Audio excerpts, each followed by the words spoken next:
উফ, অত্যন্ত পরিশ্রমের কাজ। তার কারণ মার সঙ্গে কাজ করা খুবই চাপের ব্যাপার। জন্মাষ্টমীর যে আয়োজন সেটা এত নিষ্ঠার সাথে করছে যে আমরা পেরে উঠছি না। আমি আর অতসী মোটামুটি যতটা পারছি হেল্প করে দিচ্ছি। আমি গেছিলাম নিচে, একটু নারকেল কুড়িয়ে দিয়েছি, আর অতসীকে হেল্প করেছি হচ্ছে ওই তালের যে মাঠটা তৈরি করার জন্য সেটা করেছি। তারপরে আরও 5 মাস খাটছে এখন অতসী, আমি ওপরে একটু রেস্ট নিতে এসেছি। আর এত নিয়ম নিষ্ঠার সাথে চলছে পুজো যে আমরা ইয়াং জেনারেশনরা পেরে উঠছি না আর কি। যাই হোক, আবার একটু পরে নিচে যাব। যে নিরামিষ যে স্টোভে রান্না হচ্ছে সেটার জায়গায় আমাকে একটা নতুন গ্যাস কিনতে হবে এখন, কারণ খুব একটা স্পিডে রান্না হচ্ছে না আর কি। আর আজকে 9টার মধ্যে পুজো দিতে হবে, তো সেটা কুলিয়ে উঠতে পারবো না। তো সেটার জন্য আমি একটু পরে বেরোবো, দিয়ে একটা স্টোভ টোভ কিনে আনতে হবে, দিয়ে একটা গ্যাস 5 লিটারের একটা গ্যাস নিয়ে আসতে হবে উইথ ওভেন। সন্ধে হয়ে গেছে, আমি নিচে এসছি, দেখলাম যে ঠাকুরকে সাজানো প্রায় কমপ্লিট হয়ে গেছে। অনেকক্ষণ টাইম নিয়েছে মা, সব তালের বড়া তারপরে মালপোয়া এগুলো সব বানানোর পরে টাইম নিয়ে ঠাকুরকে সাজাতে হয়েছে। সব সুন্দর, সব নতুন জামা, তারপরে পাগড়ি, বাঁশি এগুলো সব নাড়ুগোপালকে পরিয়েছে, মুকুট টুকুট এগুলো সব পরিয়েছে। নতুন চুল আনা হয়েছে, সেইগুলো লাগানো হয়েছে। আর নিচে ছোট ছোট যে নাড়ুগোপাল আছে সেইগুলোকেও রাখা হয়েছে, একদম পদ্ম আকারের যে আসনগুলো আছে সেগুলোর উপর রেখেছে, ফুল টুল দিয়ে সাজিয়ে রেখেছে। তো একটু পরেই পুজো শুরু হয়ে যাবে।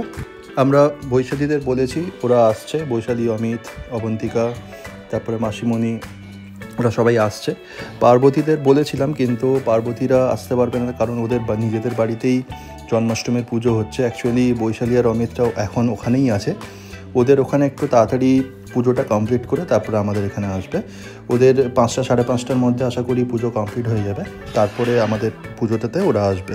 তো আমরা ফোন করে দিয়েছি, সময়ও বলে দিয়েছি, ওরা একটু আগে চলে আসবে বলছে।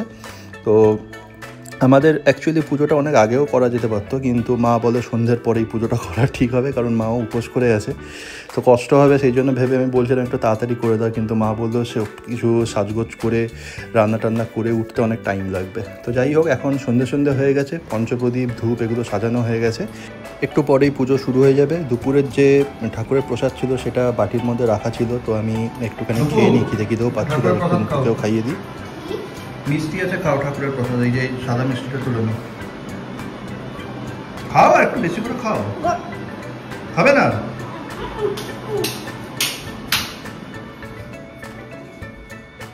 আমি খেয়ে নিই, আর কি করবো, অনেকটা প্রসাদ আছে, নষ্ট হয়ে যাবে।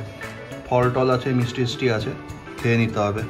অথচ তো অম্বল হয়ে যাওয়ার ভয়ে খাচ্ছে না কিছু, অনেকটাই প্রসাদ আছে, যাই হোক খেয়ে নিই। ঠিক সময় মতন অবন্তিকারা চলে এসছে। তো এখানে ছোটো নুপু ওদেরকে দেখে খুব খুশি হয়েছে, ও জিজ্ঞেস করছিলো যে কখন আসবে। তো পার্বতী তো আসতে পারেনি, ওর ছেলেকে পাঠিয়েছে প্রতীক। অবন্তিকা সৌরিন এখন খেলাধুলা করছে, আমাকে অতসী বলছে নিচে গিয়ে কতটা কি জোগাড় যন্ত্র হয়েছে দেখতে, কারণ অমিতরা অনেকক্ষণ বাড়ি থেকে বেরিয়েছে, ওরা বাড়ি ফিরবে, আমাদের তাড়াতাড়ি পুজোটা কমপ্লিট করে নিতে হবে। সব কিছু গোছগাছ হয়ে গেছে। নিচে এসে দেখলাম সব প্রসাদ সব রেডি, মা কলা পাতা দিয়ে সব ঢাকিয়ে রেখেছে। মা এখন একটা নতুন শাড়ি পরে তারপরে পুজো করতে বসবে। তো মোটামুটি সব রেডি হয়ে আছে। আমি ওপরে গেলাম, যে বাচ্চাদেরও ডেকে দিলাম, ওরা নিচে এসে পুজোতে একটু অংশগ্রহণ করবে, দেখবে পুজোটা, কারণ বাচ্চারা থাকলে বেশ জমজমাট হয় আর কি।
ঠাকুরের পুজো হয়ে যাওয়ার পরে সাধারণত আমরা পর্দা দিয়ে দিই যাতে ঠাকুর ভোগটা নিতে পারে। তো সেটার একটুখানি করা হয়েছে, তারপরে ছোটো নুপু জেদ করলো যে ও প্রসাদ খাওয়াবে ঠাকুরকে। তো সেই জন্য বাচ্চারা তো ঠাকুরেরই রূপ, সেই জন্য মা বললো যে ঠিক আছে পর্দা সরিয়ে তোমরা যাও, গিয়ে একটু প্রসাদ সবাইকে খাইয়ে দাও। সেখানে ছোটো নুপু আর অবন্তিকা ঠাকুরদের প্রসাদ খাওয়াচ্ছে। একটুখানি তো ছোটো নুপু মুখেও কেটে নিয়েছে। ও এইসব মিষ্টি তারপরে এইসব তালের বড়া দেখে খুব খেতে ইচ্ছা করছে, আনচান করছিল। আমি বললাম যে প্রসাদ ঠাকুর আগে ফার্স্টে খাবে, তারপরে তো আমরা খাবো। তো সেইটা দেখা দেখি ছোটো নুপু সব খাইয়ে দিচ্ছে, তারপরে আমরা নিজেরা প্রসাদ সেবা নেব। পুজো হয়ে যাওয়ার পরে আমরা প্রসাদ খাওয়া শুরু করলাম। সব নানা রকমের সুন্দর প্রসাদ আছে, ফল মিষ্টি এগুলো তো আছে, তার সাথে মালপোয়া আর তালের বড়াটা হচ্ছে মেজর অ্যাট্রাকশন। তো আপাতত ভিডিওটা আমি এখানেই শেষ করছি। যদি ভালো লেগে থাকে ভিডিওটা তাহলে অবশ্যই লাইক, কমেন্ট আর শেয়ার করে দিও, আর চ্যানেলটা সাবস্ক্রাইব করে দিও। দেখা হচ্ছে তোমাদের সাথে নেক্সট ব্লগে।